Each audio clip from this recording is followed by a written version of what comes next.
है Windows. Windows क्या होता है? अब तक हमने कंप्यूटर के बारे में सब कुछ पढ़ा, input device, output device, CPU के उपकरण, कि कंप्यूटर किस तरीके से काम करता है। अब हम देखेंगे कि कंप्यूटर किन चीजों पे काम करता है, किन सॉफ्टवेयर पे काम करता है। अब आप जान गए होंगे कि कंप्यूटर कमांड एवं निर्देशों के समूह के आधार पर कार्य करता है। ये तो हम जानते हैं कि जब हम कंप्यूटर को जो निर्देश देंगे उन्हीं पे कंप्यूटर कार्य करेगा। ये कमांड ऑपरेटिंग सिस्टम द्वारा दिए जाते हैं। ये कमांड किसके द्वारा दिए जाते हैं? ऑपरेटिंग सिस्टम के द्वारा, जो हमारे कंप्यूटर को ऑपरेट करता है, चलाता है। ऑपरेटिंग सिस्टम एक प्रकार का सॉफ्टवेयर होता है जो कंप्यूटर पर कार्य करने में हमारी मदद करता है। ऑपरेटिंग सिस्टम क्या है? एक प्रकार का सॉफ्टवेयर है जो कंप्यूटर पर अगर हम काम करते हैं तो हमारी मदद करता है। सबसे लोकप्रिय ऑपरेटिंग सिस्टम है विंडोज। मैंने आपको बताया था विंडोज क्या है? एक सॉफ्टवेयर, ऑपरेटिंग सिस्टम सॉफ्टवेयर है। जब आप कंप्यूटर चालू करते हैं तो आप उस पर कई प्रकार की गतिविधि देखते हैं।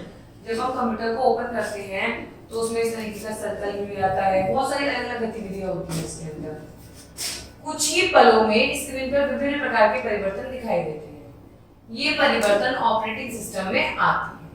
जब हम कंप्यूटर को स्टार्ट करते हैं तो वो धीरे धीरे क्या करता है? अपनी ऑपरेटिंग सिस्टम सब एप्लीकेशंस को एक्टिव करता है, सबको बूट करता है, चेक करता है, फिर आपको स्टार्ट करके प्रोवाइड कराता है। ये काम किसका होता है? ऑपरेटिंग सिस्टम का होता है। कंप्यूटर की इस प्रक्रिया को बूटअप प्रक्रिया कहा जाता है। जब कंप्यूटर सब एप्लीकेशंस को चलाता है और सबको एक्टिव करता है तो उस प्रक्रिया को हम क्या कहते हैं? बूटअप कहते हैं। जब आप कंप्यूटर चालू करेंगे तो उस पर आप इस प्रकार की विंडो देखिए। जब भी हम कंप्यूटर चालू करते हैं तो हमें इस तरीके की विंडो दिखाई देती है ना। कुछ समय पश्चात कंप्यूटर पर एक स्क्रीन दिखेगी जिसमें कुछ छोटे चित्र और उनके नाम अंकित होंगे। इसके बाद फिर हमें ये दिखाई देगी, ये साइड हो जाएगा, इसमें हमारी आएगी। इसे कंप्यूटर का डेस्कटॉप कहा जाता है। इस पूरे सरफेस को हम कंप्यूटर का क्या कहते हैं? डेस्कटॉप कहते हैं। आप अपने डेस्कटॉप पर फूलों के सुंदर चित्र, एनिमेशन, कार्टून आदि लगा सकते हैं। आप उनको जब चाहे बदल भी सकते हैं। हम इस डेस्कटॉप को इसकी जगह हम इसके अंदर फूल, पत्ती, किसी भी भगवान जी की तस्वीर, किसी भी एनिमल की तस्वीर, सीनरी, नेचर की, कुछ भी हम जो चाहें इस स्क्रीन के ऊपर लगा सकते हैं। इस स्क्रीन को क्या कहते हैं? डेस्कटॉप कहते हैं।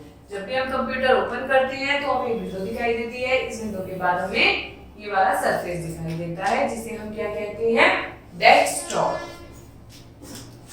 आइए देखते हैं। देखिए, इस तरीके से आप कोई भी चित्र अपने डेस्कटॉप पे लगा सकते हैं। डेस्कटॉप पर स्थित छोटे चित्र आइकन, जैसे इतने छोटे छोटे चित्र बने हुए हैं ना, फोल्डर बने हुए हैं, इन्हें हम कहते हैं आइकन। इनके द्वारा विभिन्न प्रोग्राम खुलते हैं। जब इनको क्लिक करेंगे तो इनके द्वारा हम अलग अलग प्रोग्रामों को खोल के कंप्यूटर के अंदर देख सकते हैं।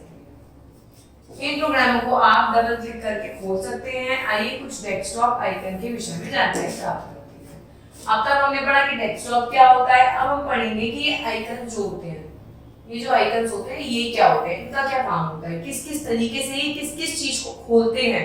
इनको खोलने का तरीका क्या होता है? जब आप इन पर डबल क्लिक करते हैं तो ये ओपन हो जाते हैं। चलिए देखते हैं। पहला होता है इसमें माय कंप्यूटर। इसे माय कंप्यूटर कहते हैं। इसमें इसके अंदर विभिन्न सॉफ्टवेयर प्रोग्राम होते हैं जिसके अंदर हम कंप्यूटर में काम करते हैं। अब पढ़ते हैं हम रिसाइकल बिन। यह रिसाइकल बिन है। यह एक कूड़ेदान के समान होता है। हम इसमें अनावश्यक फाइल डाल देते हैं। जब भी हम कंप्यूटर में कोई भी फाइल डिलीट करते हैं तो वो अपने आप ही रिसाइकल बिन में चली जाती है। जैसे हमारे घर में एक डस्टबिन होता है वैसे ही कंप्यूटर के अंदर एक डस्टबिन होता है जिसे हम कहते हैं रिसाइकल बिन। नेक्स्ट आते हैं हम नेटवर्क पे। नेटवर्क के द्वारा हम अपने कंप्यूटरों से जुड़ सकते हैं। नेटवर्क एक ऐसी चीज है जिसके द्वारा हम एक से ज्यादा कई कंप्यूटर से जुड़ सकते हैं। नेक्स्ट है इंटरनेट एक्सप्लोरर। इंटरनेट एक्सप्लोरर के द्वारा हम इंटरनेट की सुविधा प्राप्त कर सकते हैं। सपोज कीजिए हमें कंप्यूटर के अंदर इंटरनेट चलाना है तो हमें कहीं तो जाना पड़ेगा ना वो इंटरनेट चलाने के लिए, यूज करने के लिए इंटरनेट को। तो हम कहाँ जाते हैं? इंटरनेट एक्सप्लोरर पे जाते हैं। उसके बाद हम अपने कंप्यूटर में इंटरनेट को यूज कर सकते हैं। विंडोज फ्रेम एक बॉक्स के समान होती है। हम एक समय में एक से अधिक विंडो खोल सकते हैं। देखिए जैसे कि एक विंडो ये एक बॉक्स के समान होती है, हम एक से ज्यादा विंडोज को खोल सकते हैं बहुत आराम से। हम जिस विंडो पर कार्य कर रहे हैं उसे बंद किए बिना दूसरी विंडो खोल सकते हैं। विंडोज में विभिन्न प्रोग्राम होते हैं जो विभिन्न कार्य करने में हमारी मदद करते हैं। देखिए इस तरीके से आपने ये विंडो खोली, ये विंडो खोली, ये विंडो खोली, सारी विंडो खुली हुई है। आप एक विंडो को बिना बंद किए कई सारे विंडोज को खोल सकते हैं।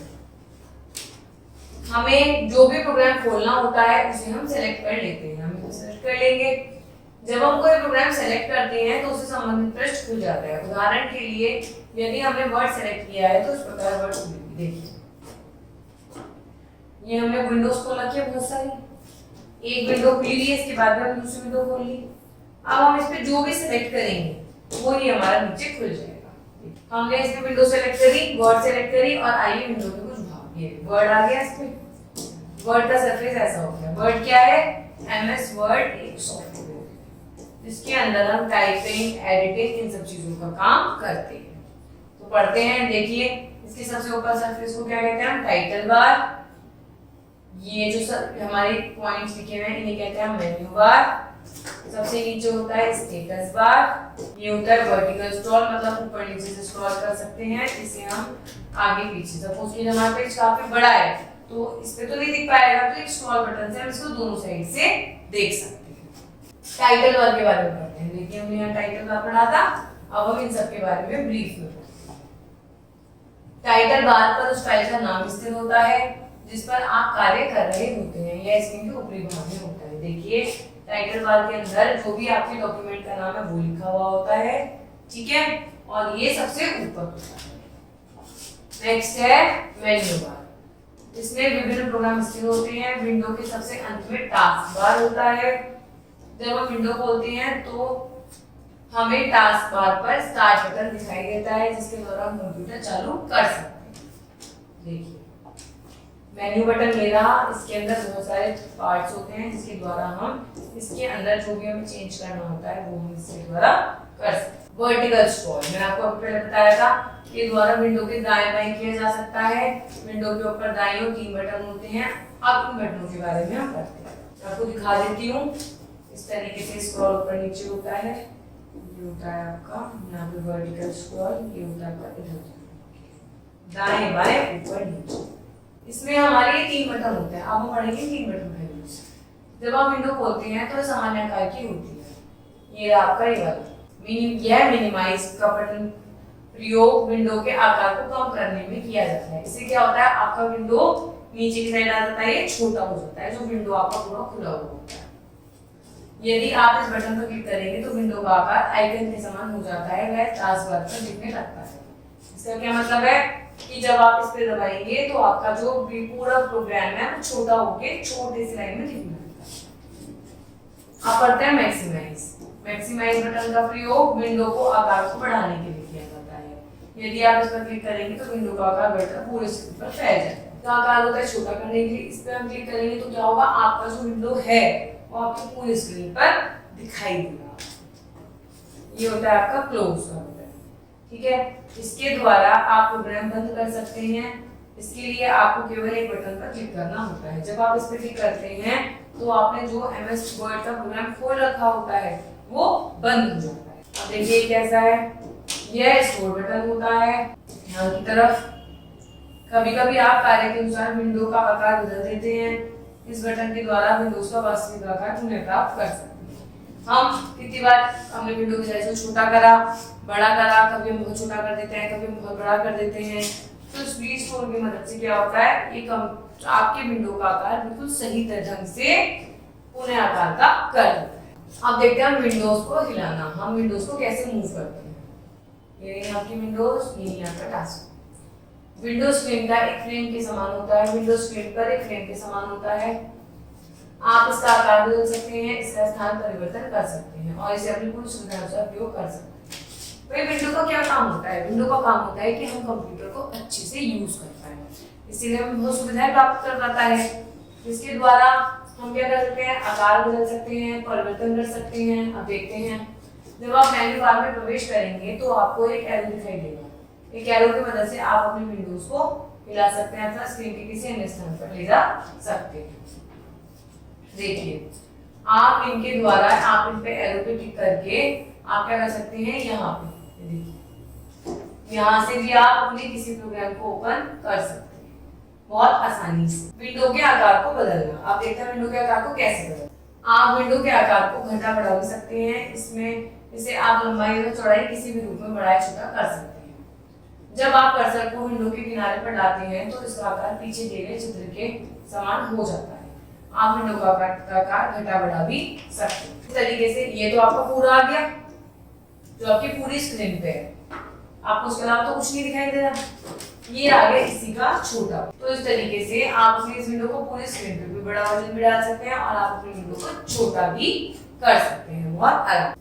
अब पढ़ते हैं माउस के बारे में। माउस क्या होता है? माउस को मैंने आपको पहले की क्लास में बताया था, इसमें 3 बटन होते हैं, लेफ्ट, राइट और स्क्रॉल का। इसका काम जब भी हम माउस के द्वारा किसी चीज पे क्लिक करते हैं, बटन दबाते हैं तो उसे हम क्या कहते हैं, क्लिक करना कहते हैं।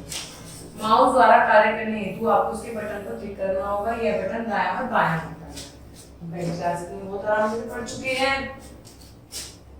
जब माउस हिलता है तो स्क्रीन पर स्थित एरो भी हिलता है। भाई जब हम माउस हिलाएंगे तो स्क्रीन पे जो एरो होता है वो भी मूव करता है। किसी प्रोग्राम को सेलेक्ट करने के लिए आप एरो को प्रोग्राम को लाकर उस पर डबल क्लिक करते हैं तो प्रोग्राम सेलेक्ट हो जाता है। माउस का क्या काम होता है? किसी भी फोल्डर को, फाइल को, सॉफ्टवेयर को ओपन करना। जब भी आप माउस का एरो जिस भी सिस्टम पे, जिस भी फोल्डर पे, जिस भी फाइल पे लेकर जाएंगे और उसको डबल क्लिक करेंगे तो उसका मतलब क्या होता है, वो आपका प्रोग्राम ओपन हो जाता है। नेक्स्ट देखते हैं कर्सर क्या होता है। कर्सर स्क्रीन पर एक स्थित ब्लिंकिंग लाइन होती है। देखिए, आप कभी भी जब एमएस वर्ड खोलेंगे तो आपको एक ऐसी लाइन मिलेगी जो कभी दिखेगी, एक बार दिखेगी, एक बार गायब होगी, एक बार दिखेगी, एक बार गायब होगी। उसे क्या कहते हैं? ब्लिंक करना, ब्लिंकिंग। जब चित्रकारी करनी है अथवा कुछ अन्य कार्य आरंभ करना है तो उसे आप कर्सर की वर्तमान स्थिति से कर सकते हैं।